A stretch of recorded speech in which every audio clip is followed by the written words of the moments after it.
Still, people might want to join, so we'll keep the door open and people can walk in. So thank you so much for your presence here tonight, this morning, this afternoon.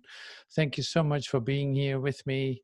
And thank you that you decided to join with us in this great adventure of waking up. And so Joel Goldsmith is with us in present with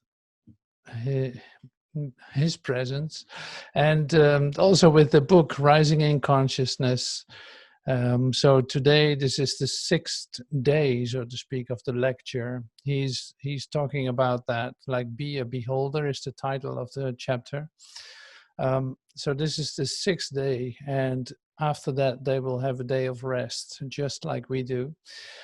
So what I mean to say is this is the last class of this creative meditation series for now, and so would love to continue in a couple of weeks. And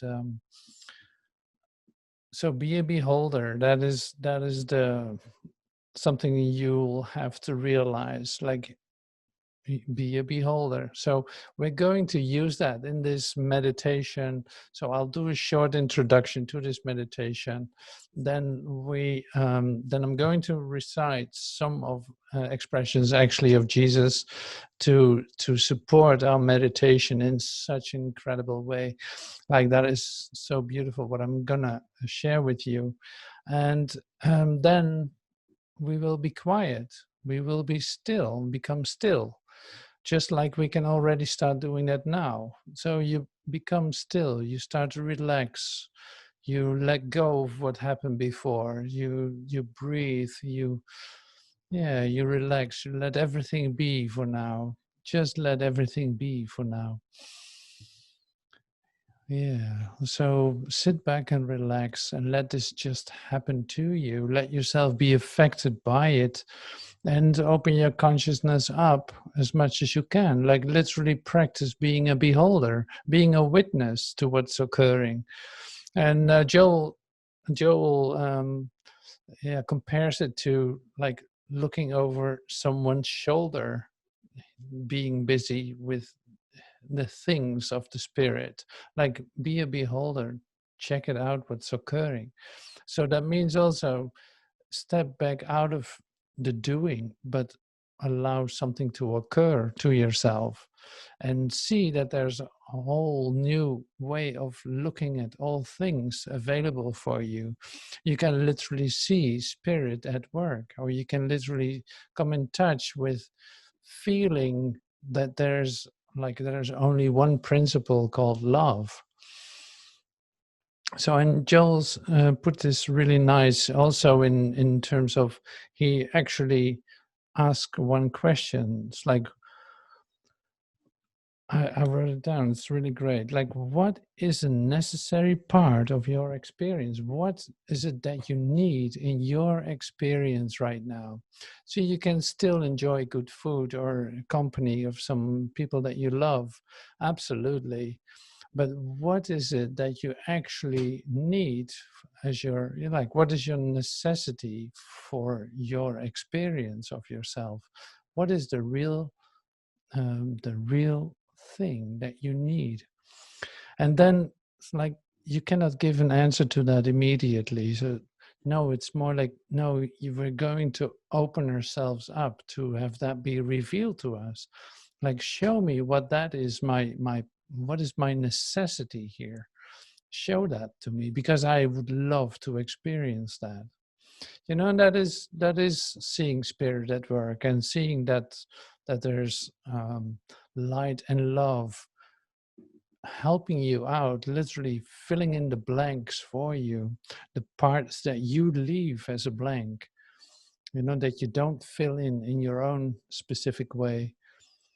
No, so you let the spirit, literally let the light do the work for you. Okay, so I read in a moment I will start reading small parts of the chapter 6 of the book Rising in Consciousness of Joel. And it will lead us to the place where we will start the meditation. So I will stop now and then to yeah, share something that comes up for sharing. So that's what I'm going to start doing right now. Joel says, the more clearly you can perceive the unreal nature of any form of error, the closer you will come to being free of it soon and to attaining a spiritual consciousness, which is the most important point of all. This healing work, which we are doing in this age and at this period of our unfoldment, is not really the most important reason we have come to Earth. We have not been born into this world just to do healing work, any more than Jesus came to Earth to cure people's ills or raise them from the dead. Okay, so that's an important point to take with you. It's like, no, that is not the reason we are here. Not only to just do healing work or to try to heal the whole world from its illnesses and its all of that. No. So Joel continues, now when you realize that all of your good flows from your own consciousness, you can no longer be envious or jealous of another's possessions or have a desire for them or even a mild wish for them. Why? Because you can have all you want by opening your consciousness and letting it flow. When you and I as individuals come to the place where I have nothing that you desire and you have nothing that I desire, where we feel that the infinity of good is flowing from our own individual consciousness, that consciousness which we call God, then we can see how little strife there will be. There is no other way. I love that too. Did you get that? Did you get that? That is so lovely. When you and I, as individuals, come to the place where I have nothing that you desire and you have nothing that I desire, where we feel that the infinity of good is flowing from our own individual consciousness, that consciousness which we call God, then we can see how little strife there will be. There's no other way.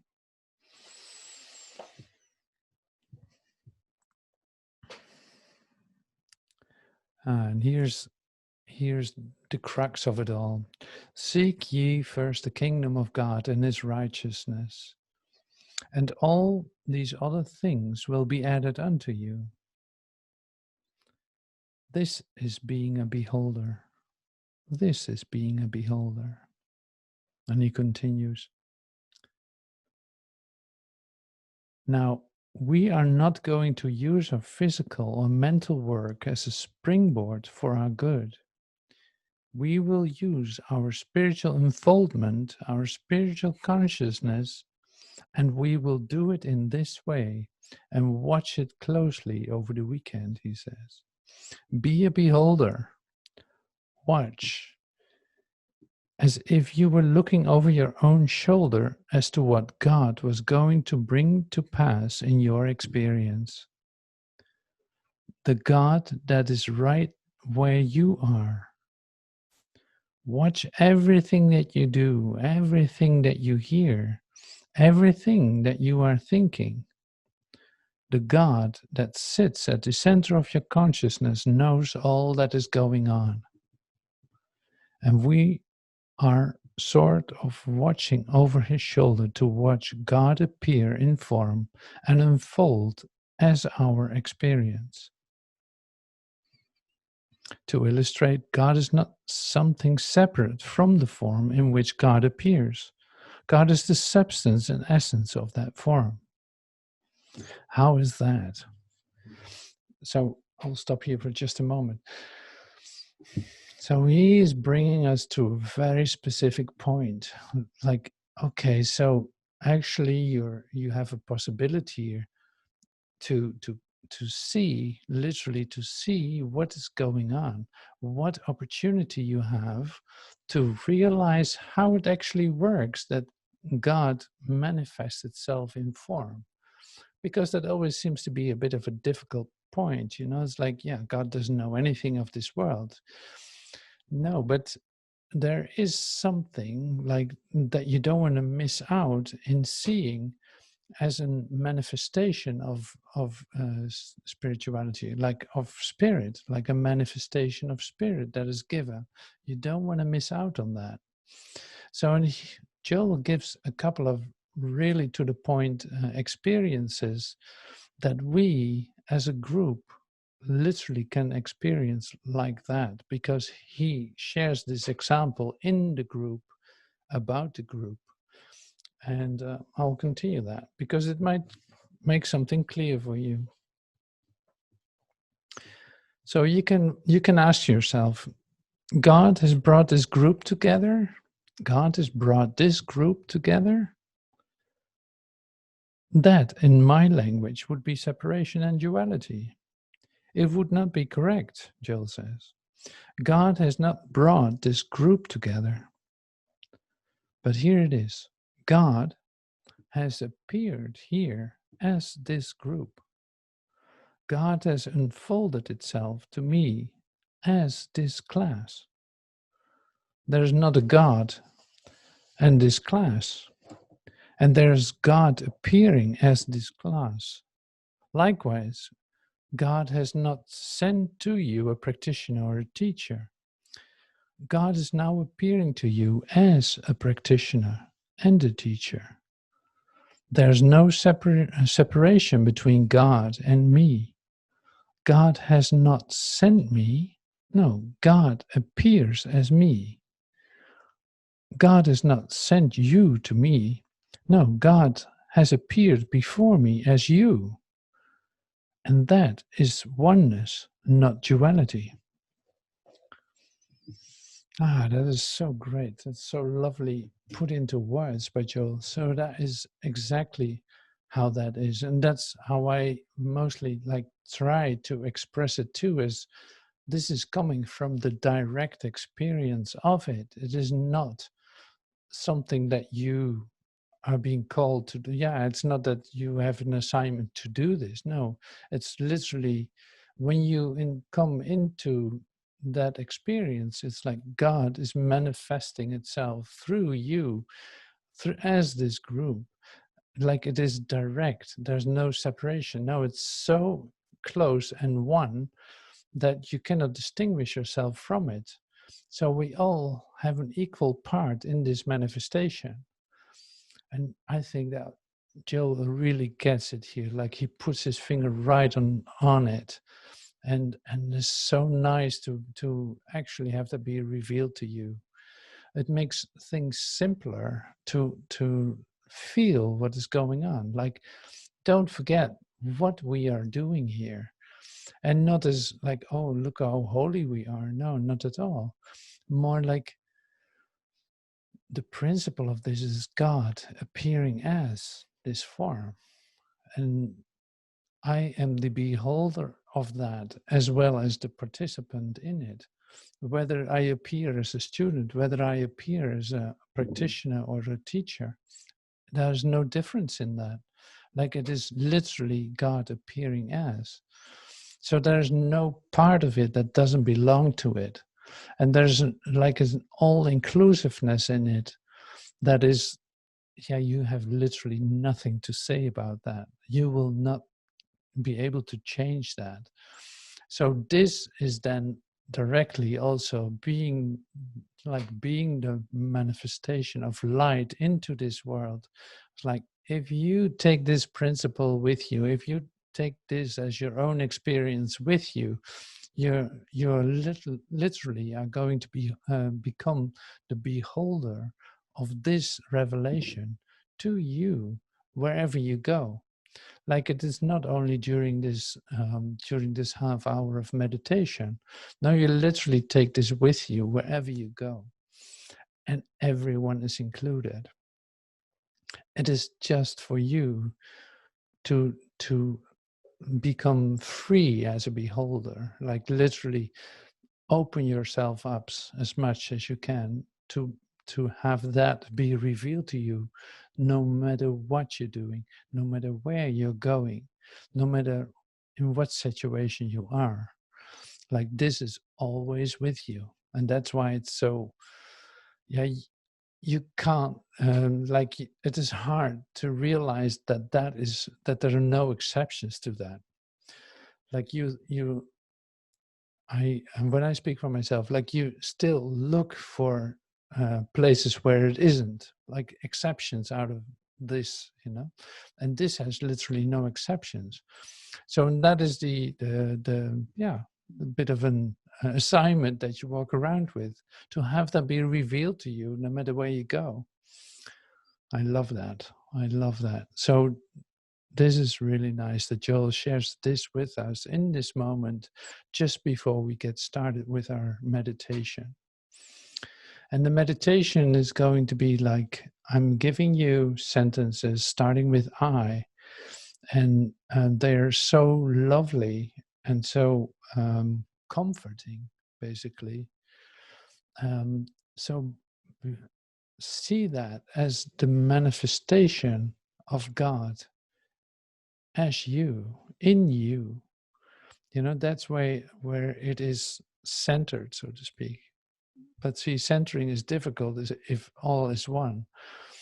So it's all inclusive. It's happening right here and now, and it's happening to you.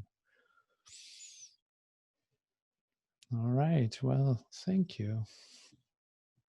So after this meditation, we will just stay with our stillness. So there will be no like after class or anything like that. No, it's just we meditate, and then you can extend it as long as you feel like. Because I have no idea what happens to you. I love to stay in it sometimes. So here's the opportunity. Just do what you need to do. You will feel it. You want to stay closer and deeper. You want to stay in it for longer. That's great. This is your opportunity. All right. So I'm going to bring in the first sentence, so to speak, which is a very popular one and very close one too. And it's one that is always within your reach. So you will not forget it, to repeat it. It's made for it. So here we go. So every maybe 3-4 minutes, I will share one of the sentences. So the first one is this one. I am with you.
I will never leave you nor forsake you.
I will go before you to prepare a place for you.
My peace I give unto you,